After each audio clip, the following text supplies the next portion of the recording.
안녕하십니까. 자작거리에서 바라본 20세기에서 오늘 1973년입니다. 1973년에 베트남 내전이 종식되고요. 동서독 외교 관계가 수립이 되네요. 그리고 오일 쇼크, 오펙이 원유 공급을 중단하죠.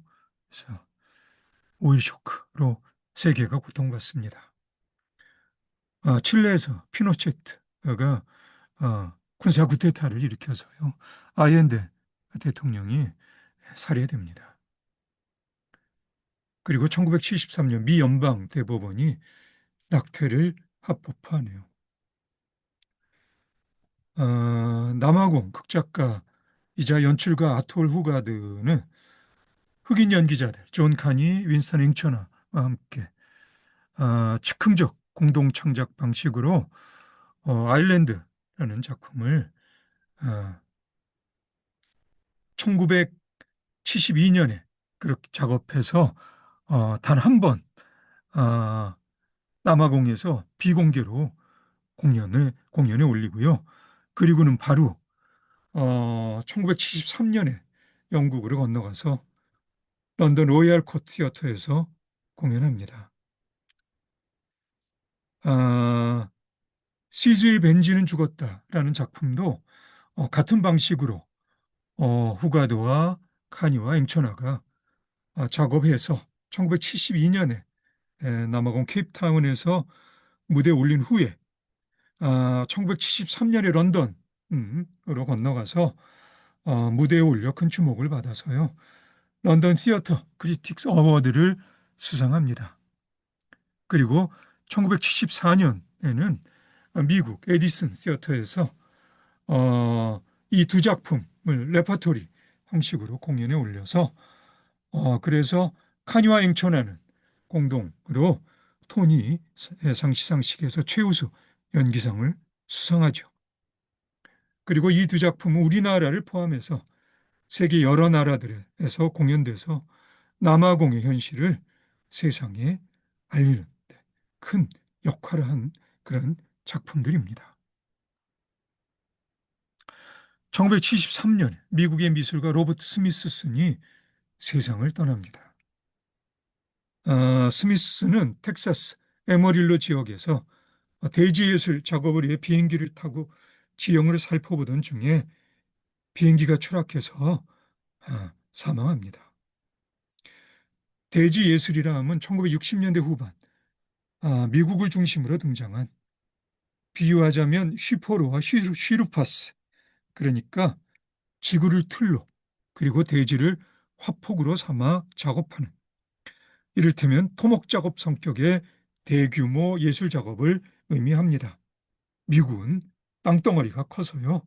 그래서 대지예술 작업을 하기에 적당한 나라이기도 하겠죠. 가령 페루의 나스카 고원 지대에 남아있는 선사시대 지상화들도 나로서는 기꺼이 대지예술이라 할 수 있는 그런 형태입니다. 영국의 미술가 리처드 롱이 1967년에 야외에서 작업한 라인 메이드 바이 워킹 그러니까 계속 걸어서 선을 만들어내는 작업인데요. 규모는 작지만 추정컨대 나스카 고원의 지상화들을 어느 시절에 그 시절의 사람들이 작업했던 방식이라 여겨지고요. 사실은 굉장히 신비스러운 지금도 그 기원을 알 수 없는 그런 지상화들입니다. 나스카 고원지대의 지상화들은요.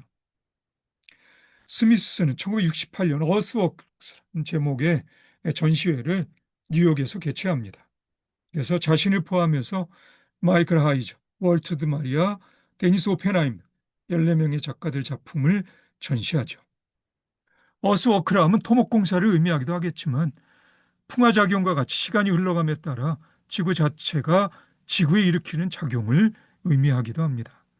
내 생각에 대지예술에는 50년대 이후 현대미술에서 전통적인 틀과 화폭에 대해 다변화되어가는 경향과 시간과 공간 그리고 자연환경에 대한 생태학적 관심이 어우러져서 작용하고 있습니다.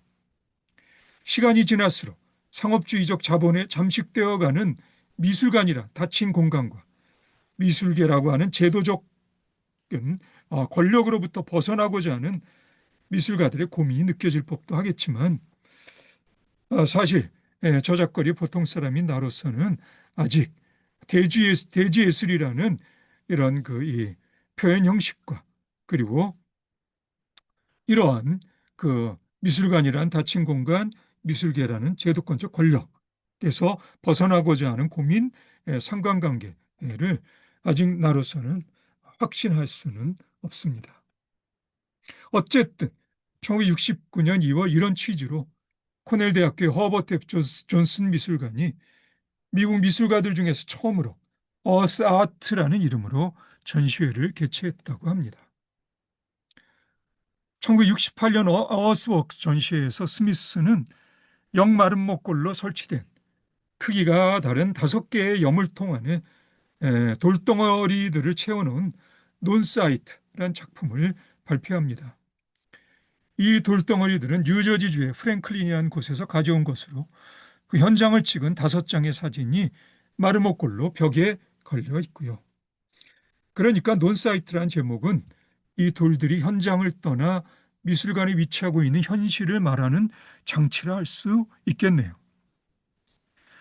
이제 1970년에 이르면 스미스는 현장에서 직접 인시투 작업을 하게 되는데 그 작품이 스미슨의 대표작 나선형 방파제입니다. 스피럴 제티입니다.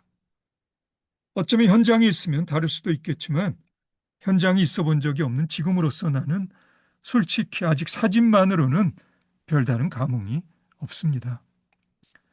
논사이트의 경우에도 스미슨이 프랭클린의 어느 특정 지역에서 경험했으리라 추정되는 개인적인 느낌을 저작거리 보통 사람이 나로서는 미루어 짐작하기가 어렵긴 하네요. 그러면 이 작품이 어스웍스라는 전시회 여기 이 작품이 스미슨의 작품이고요.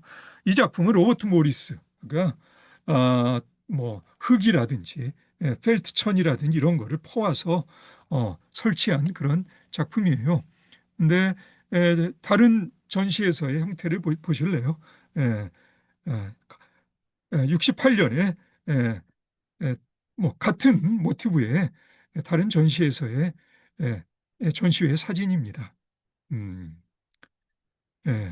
그리고 이 작품이 스미슨의 스피럴 제티이고요. 바닷물이 차면 바닷물에 잠기기도 한다 합니다.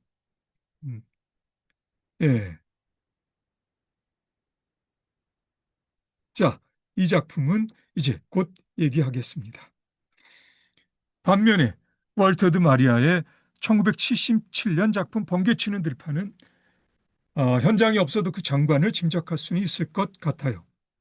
400여 개 은으로 도금한 높은 막대들이 외떨어진 넓은 들판에 번개가 치면 자연적인 압도적인 힘을 온몸으로 느낄 수 있으리라는 건 충분히 예상 가능하죠. 그러면 사진 보실래요? 그렇습니다.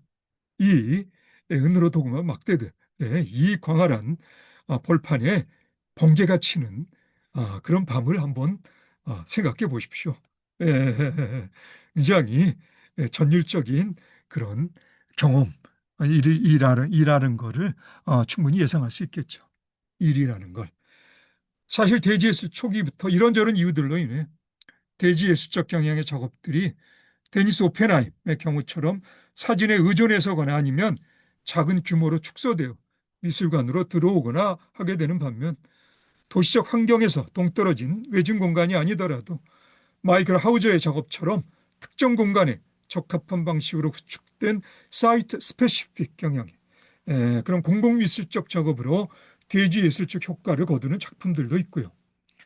미국의 미술가 칼 안드레가 8만 7천 불 예산으로 1977년 작업한 스톤필드는 미국 뉴잉글랜드의 도시 하트포드 도심 잔디밭 위에 서 있는 36개 바위 덩어리들인데요. 아마도 이런 맥락에서 적절한 예가 될 듯 싶고요.